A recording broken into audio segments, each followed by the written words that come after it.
الرحیم۔ السلام علیکم بچوں، یہ ہمارا اسلامیات کا آج 8ویں کلاس کا پہلا لیکچر ہے آن لائن۔ حج اور اس کی عالمگیریت۔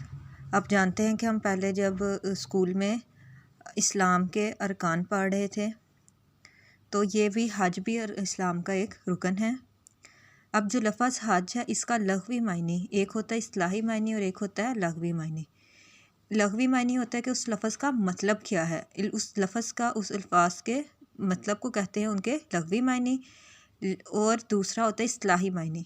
اصطلاحی معنی جو ہوتا ہے وہ ہم اس لفظ کو کس چیز کے لیے استعمال کر رہے ہیں۔ تو حج کا لغوی معنی ہے زیارت کرنا۔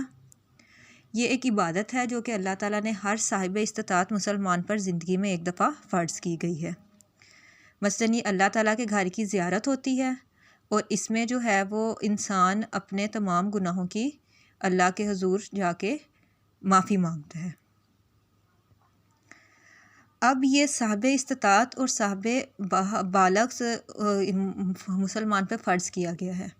اب اس کا کیا مطلب ہے؟ اس کا یہ مطلب ہے کہ اگر آپ بالغ ہیں، یعنی کہ آپ پہ گناہ اور ثواب کا جو ہے آپ پہ روزے فرض ہیں اور آپ کے اوپر آپ کو ہر چیز کی عقل سمجھ آ چکی ہے، اور دوسری بات یہ کہ آپ کے پاس اتنی استطاعت ہے، یعنی کہ آپ کے پاس مالی طور پہ اتنے مضبوط ہیں، جسمانی طور پہ آپ بیمار نہیں ہیں، آپ اتنا لمبا سفر کر سکتے ہیں، تو آپ اسے زندگی میں آپ پہ یہ فرض قرار ہے۔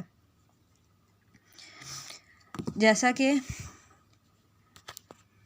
اللہ تعالیٰ نے قرآن مجید میں اس طریقے سے ارشاد فرمایا ہے کہ لوگوں پر اللہ کا یہ حق ہے، یعنی کہ اللہ نے ہمیں اتنی نعمتیں دی ہیں تو اللہ لوگوں پر یہ حق رکھتا ہے کہ جو بھی طاقت یعنی استطاعت رکھتا ہو وہ اس کی اپنی زندگی میں ایک دفعہ حج ضرور کرے، اور اگر کسی نے کفر کیا یعنی کہ اس نے اللہ کی نافرمانی کی اس بارے میں، یعنی کہ استطاعت ہونے کے باوجود وہ حج پہ نہ گیا، تو پھر اللہ اہل عالم سے بے نیاز ہے، یعنی کہ پھر اللہ کو بھی ایسے بندے کی پرواہ نہیں ہوتی جو اس کا حکم نہیں مانتا۔ ایک اور حدیث شریف میں آیا ہے، جس شخص کو کسی بیماری یا واقعی ضرورت یا ظالم حکمران نے نہ روکا ہو، اس کے باوجود وہ حج نہ کرے، یعنی کہ اسے کوئی مجبوری بھی نہ ہو، اسے کسی حکمران نے، کسی ظالم حکمران نے نہ روکا ہو، جیسے کہ اکثر غیر مسلم ممالک میں ہوتا ہے، تو چاہے وہ یہودی مرے چاہے وہ نصرانی یعنی کہ عیسائی مرے، اللہ تعالیٰ کو بھی اس کی بھی پرواہ نہیں، چاہے وہ مسلمان مرے چاہے وہ مسلمان نہ مرے۔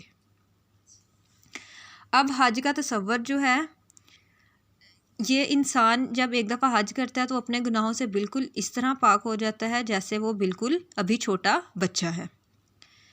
یہ تو ہو گیا حج کے جو ہے مذہبی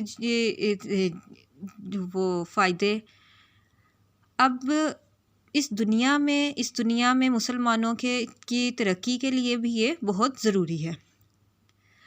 اب جب اس کے بہت سے فائدوں میں سے ایک فائدہ یہ ہے کہ ہم پوری دنیا سے مختلف قسم کے لوگ آتے ہیں، ان کی زبانیں الگ ہوتی ہیں، ان کی بولیاں الگ ہوتی ہیں، ان کے رہنے سہنے کا طریقہ الگ ہے، ان کا لباس ایک دوسرے سے مختلف ہیں، لیکن کچھ امیر ہوتے ہیں، کچھ غریب ہوتے ہیں جو کہ اپنی زندگی کی جمع پونجی جو ہے وہ لگا کے حج پہ آئے ہوتے ہیں۔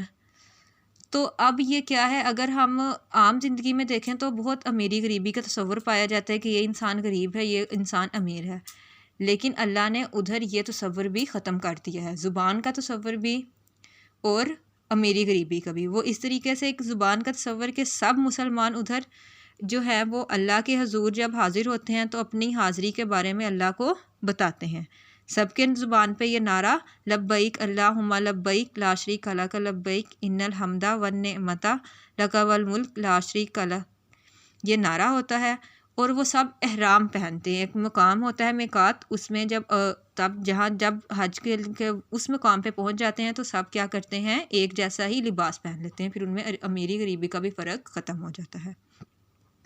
اور پھر وہ بات آ جاتی ہے جو اللہ نے کہا ہوا ہے کہ کسی کو دوسرے انسان پہ برتری نہیں ہے، اور اللہ کے نزدیک عزت کا معیار کیا ہے، تقوی۔